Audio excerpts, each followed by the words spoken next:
All right, the first story at the top of antiwar.com today. Nuland admits that the U.S. discouraged a Ukraine peace deal.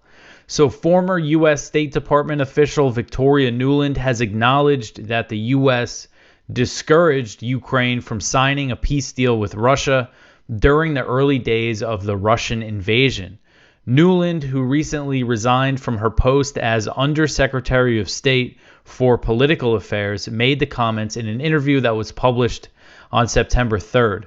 And I have to give credit to Ivan Kachanovsky, who's a Ukrainian Canadian professor who does a lot of research into the war in Ukraine, the political side of it. He has done a lot of work on the Maidan protests and things like that. And so he shared this clip on Twitter. I wouldn't have found it if he didn't do that. And this is important because this is just more confirmation that the U.S. wanted this war in Ukraine to continue. So she was interviewed by Mikhail Zygar, who's an exiled Russian journalist, and he asked Nuland about these comments from Naftali Bennett, the former Israeli prime minister, who was the prime minister when Russia invaded Ukraine. Bennett said that he was mediating between Putin and Zelensky, and that the U.S. blocked those efforts. And he also asked her about the reports of Boris Johnson going over to Ukraine and telling Zelensky not to sign a deal. And he also mentioned David Arakhamia, who's a Ukrainian official that actually led negotiations with Russia back in March 2022.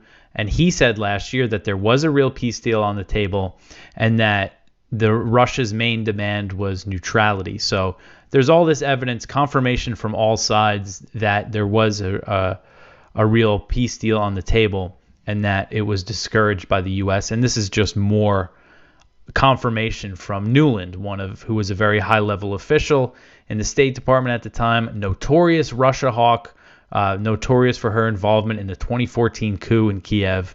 This whole interview is very interesting. I linked to the YouTube interview in the story and also put in the clip. I mean, just the way kind of she talks about Russia and the Ukraine situation, like no remorse whatsoever that hundreds of thousands of people have been killed.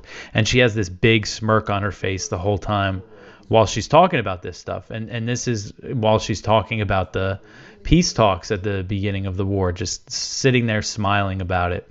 So anyway, she was asked about this stuff, about all this evidence that a deal was on the table, and she answered. So she claimed that the U.S. first took a hands-off approach to these negotiations that were going on between Ukraine and Russia. And again, we're talking about March and April of 2022, so the very early days of the invasion. She said that it wasn't until relatively late in the game that the Ukrainians started seeking the advice of the U.S. and its allies. She said, quote, "The Ukrainians began asking for advice on where this thing was going, and it became clear to us and the Brits, clear to others, that Putin's main condition was buried in an annex to this document that they were working on. And it included limits on the precise kinds of weapon systems that Ukraine could have after the deal," end quote. She said the deal would make Ukraine neutered as a military force and said there was no similar constraints on the Russian military. She said, quote, "People inside Ukraine and people outside Ukraine started asking questions about whether this was a good deal, and it was at that point that it fell apart," end quote. So some of the background on this that you probably already know. I mentioned the Boris Johnson thing. I like to lay out the timeline with this because it just goes to show what I think the U.S. had in mind when this thing first started. So you had the in-person talks in Istanbul in March 2022, where there was apparently some sort of breakthrough, and then there was follow-on virtual talks.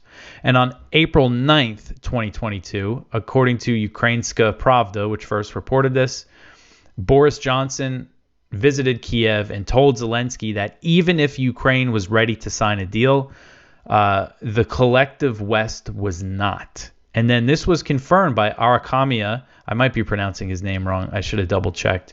So the Ukrainian official who led the negotiations, He said, again, this was last year in 2023 that he confirmed this. He said Boris Johnson visited Ukraine and, quote, said that we would not sign anything with them at all and let's just fight, end quote. So this was on April 20th, 2022.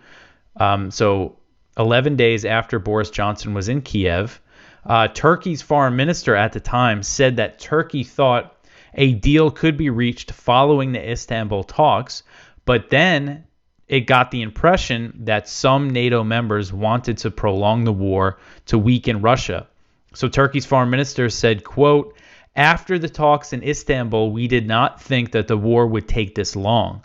But following the NATO foreign ministers meeting, it was the impression that there are those within the NATO member states that want the war to continue, let the war continue, and Russia gets weaker. They don't care much about the situation in Ukraine, end quote. So again, that's a NATO country that hosted the talks saying that. And that was on April 20th. On April 25th, 2022, Secretary of Defense Lloyd Austin said that one of the U.S.'s goals in Ukraine was to weaken Russia. So basically confirming what the Turks were saying at the time. And, there's a lot of ifs, there's a lot of possibilities about this peace deal. Some details weren't worked out. Essentially, as far as I understand it, the outline was Russia would withdraw from the territory that it captured following the February invasion. They wouldn't, with the exception of the areas of Donetsk and Luhansk that were controlled by the self-declared republics. Russia would not give up Crimea. They would settle those issues at a later date, potentially in a meeting between Zelensky and Putin. And there were things about Ukraine's demilitarization constraints on its military.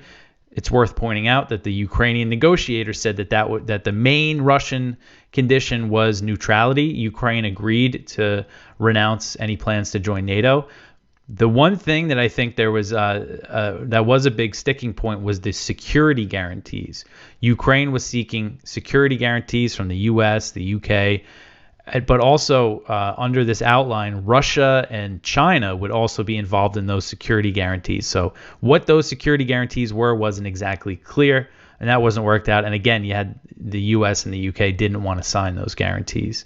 So there was still some things not worked out. But the fact is, when this war started, instead of encouraging the diplomatic process, the U.S. was saying, nah, it's a bad deal. We're going to give you all these weapons. We want to weaken Russia. That's what this is about for us. Should be one of the biggest scandals of the Biden administration. Maybe when the history is written, it will be remembered as that. But you think about all the hundreds of thousands of Ukrainians who are dead, all the people who have died in this thing, and it could have ended right in the beginning. And of course, Ukraine had their, they say that they didn't trust Russia and everything to sign the deal. And I'm sure that they had their reasons not to trust Russia, but they would have been a lot more likely to trust Russia if they didn't have the U.S. and NATO whispering in their ear and telling them, don't sign a deal, fight. I mean, it's just, again, should be such a big scandal. There was a story first told by former Israeli Prime Minister Naftali Bennett that both sides were really close to the end, to the successful end of the negotiations, and then Prime Minister Boris Johnson interfered and stopped prevented Ukrainians from signing the deal.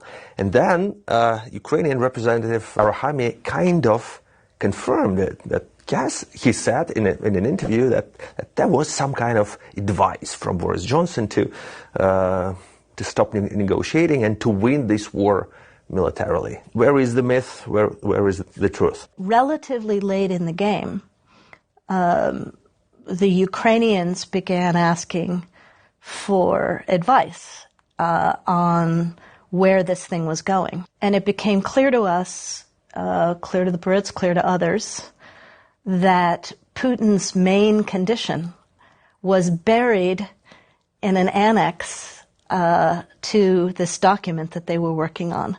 Mm-hmm. And it included limits on the precise kinds of weapon systems that Ukraine could have after the deal, such that Ukraine would basically be neutered as a military force. And there were no similar constraints on Russia. Russia wasn't required to pull back. Russia wasn't wasn't required to have a buffer zone from the Ukrainian border, wasn't required to have the same constraints on its military facing Ukraine. And so people inside Ukraine and people outside Ukraine started asking questions about whether this was a good deal, and it was at that point that it fell apart.